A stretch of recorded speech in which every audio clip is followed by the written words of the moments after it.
Hey guys, welcome back to another interview here on the channel. What is going on? It's the new year. I'm pumped to be back. And today I have a very special guest. Actually, she's one of my friends also and colleagues. Today I'm talking to Carla from Ames Global, which is I'd say they are an international kind of support group for supporting autistic children by helping and supporting the parents, which is really cool. We're going to go into all of that right now.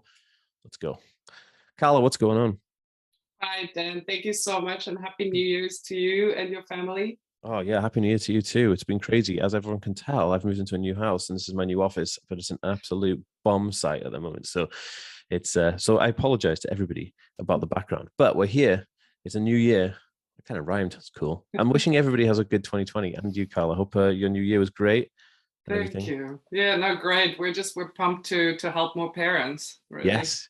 So, as a little bit of a background, guys, I've been kind of like working with Carla and the team for about, I don't know, I'd say about 8 to 9 months now, even maybe a year, maybe, I don't know, who knows. And these guys are awesome. They actually have a great backpack out, which I do have, and it's in this box next to me, which I'm going to do a video on my Instagram. So if you haven't already checked out my Instagram, go follow me on Instagram. I will try and do a video on here where I show the backpack as well, but I don't know when it will be, so I can't give you a definite. But if you go and follow me on Instagram, they have a backpack and it's like a sensory backpack made for kids and it's absolutely amazing. I really do love it, and my son loves it too. So that's how we got involved, I think, because you were like creating products for autistic kids, which is obviously a huge thing that people do need.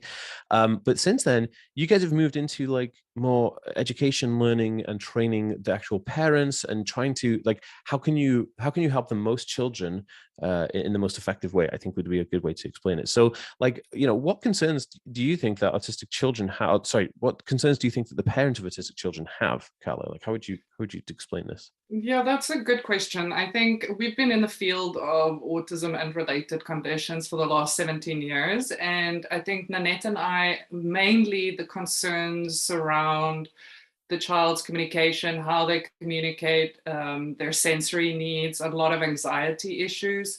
And functional communication is a big one, and then also Mm, social interaction, like how do we get our kids out there to make friends and to learn from their peers. So those concerns I feel like are the most important ones.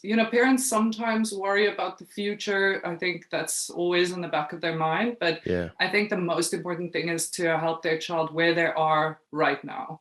Yeah. Would you say that like um that the kind of like making friends, because like I got a lot of questions about this, right? Do you say that this is one of the main concerns, like making friends is kind of like up there at the top, and is this something that's quite common between all of the parents that you speak to? I think, yes, I think making friends in their own way, right? I think Mm, parents, well, for the most part, parents really want what's best for their kids. So yeah, they sure. don't mind which friends they make. They just want them to be happy. And we've busted that myth a long time ago that autistic people don't want friends. They do want friends. Yeah. We just need to find a way for them to be able to make the friends that they want to have in their lives and to have the similar interest involved. Yeah, no, definitely. And I agree. It's not that they can't make friends or that they don't want to make friends. It's just that it's Exactly. the process and how you find those specific friends, right? Um, Yes. sorry, everybody. So kind of what type of support is available, and when is this type of support available? So usually when a child is diagnosed, they diagnosed by a pediatrician, and the pediatrician will recommend possibly a number of hours of behavioral therapy, Mm, or they will say, okay, let's start with speech therapy or occupational therapy, and then see how that goes. mm. It's quite overwhelming to receive a diagnosis as a parent.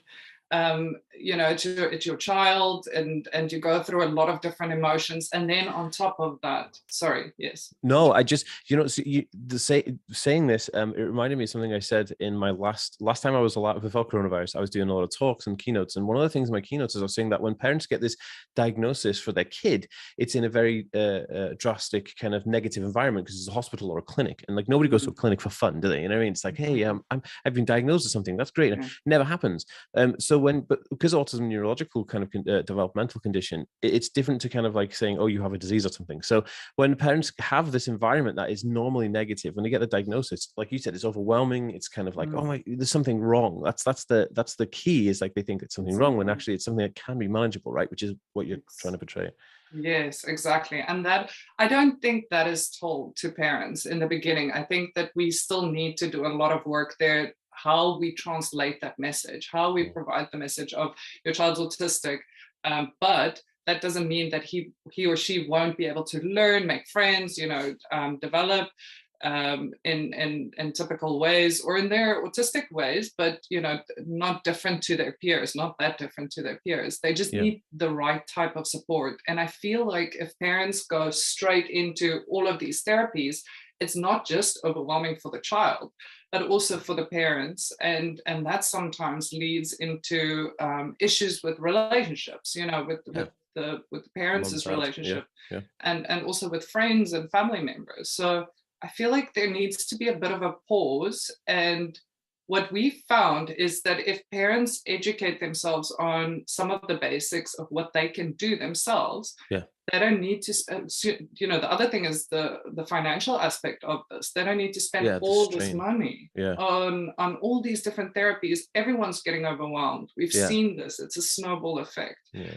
So I think that's why we're focusing so much on parent education and training. Yeah, and I think that, a lot of it, I'm not saying that there's like scammers out there, but what I'm trying to say is that sometimes you get clinics that have just created so many different programs because obviously they're trying to Exactly. stay afloat and above board and they're recommending all things to you. And you think, oh, do I need all of this Mhm. stuff? And so Yeah, parents kind of sucked into this negative kind of thing. It's overwhelming. You're like, oh, I'm going to yeah, buy all this stuff. And sometimes it's like, have you just wasted money? Like you said, and then that strain on your relationship, the mom and dad mhm. might be like, oh, we've got a financial strain as well as this Well, kind of emotional strain. It's really interesting. But above that, like, are there any issues that you see in the current support services that are available?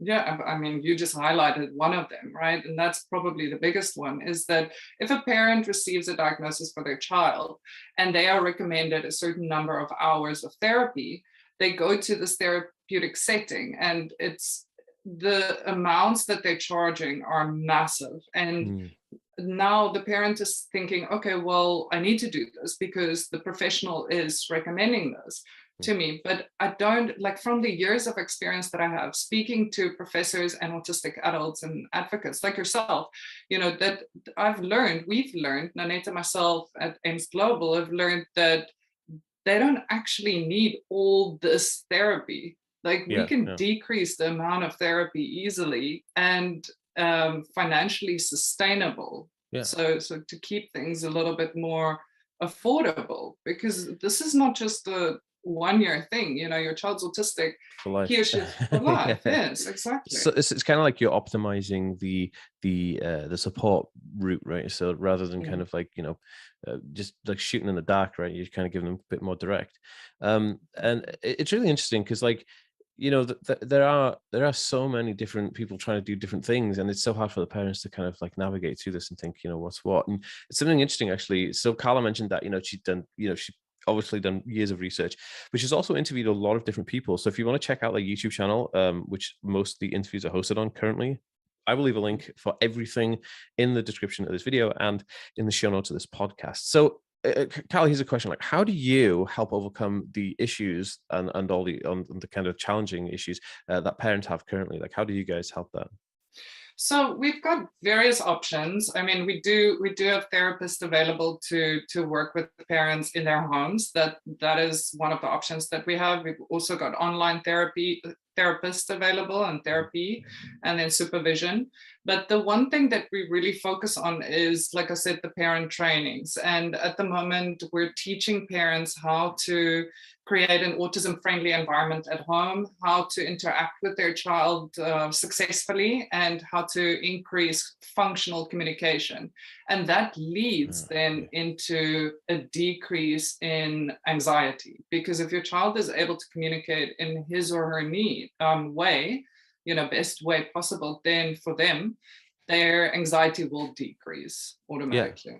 yeah. That's really interesting because I think that anxiety is one of the biggest kind of like because Mm. there's all this other stuff. Obviously autism causes a lot of issues, but like anxiety seems to be kind of like at the pinnacle of like that's as soon as you have like a bulk load of like anxiousness and anxiety, everything else kind of crumbles away. So like Mm. if you can hit that and you can kind of attack that and Mm, say, okay, how do we sort this worry out? Because anxiety is a worry, and worry is a byproduct from something that hasn't happened. So there's a lot of different simple. ways that you can attach it. And I think you're right. If you can hit anxiety, then the other things will become a little bit more easy because they're more manageable or they're more optimized, right?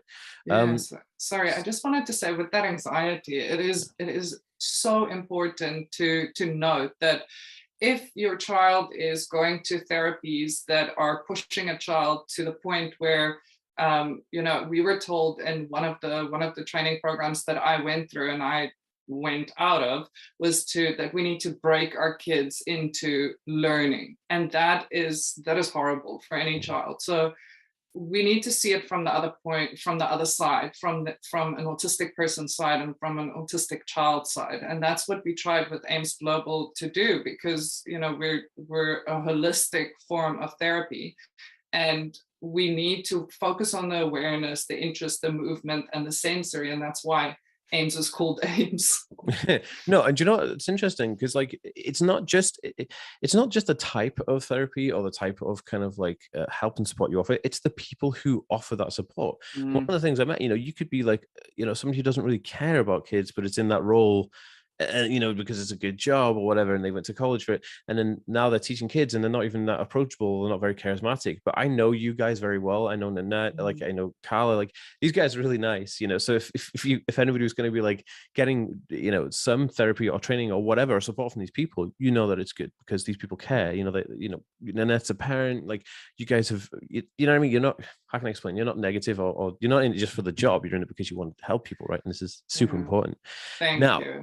AIMS Global, you guys are hosting a live free webinar helping train parents. Tell us about it. Tell us about it, and let us know what it's all about. Yes, of course. We're very excited about this. The first one is actually coming up this Saturday, the 8th of January. And the times vary, I mean, depending on where you are. So it's 9 a.m. UK time.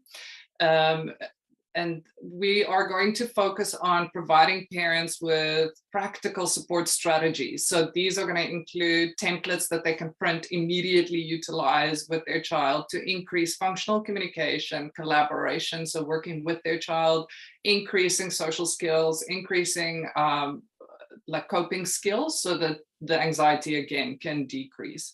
So it's really we try to hit all the most important concepts to help the parent and the child. And then from there on, that provides the parents such a nice solid base Wow. that they can then increase more of the other stuff that their child might need, whether it is academics or self-help skills or independent skills.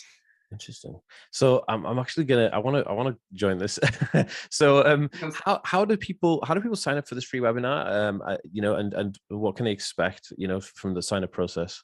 Okay, so we've got a landing page where they can just go to, and I can share that link with you. Okay, And I'll put it in the they description.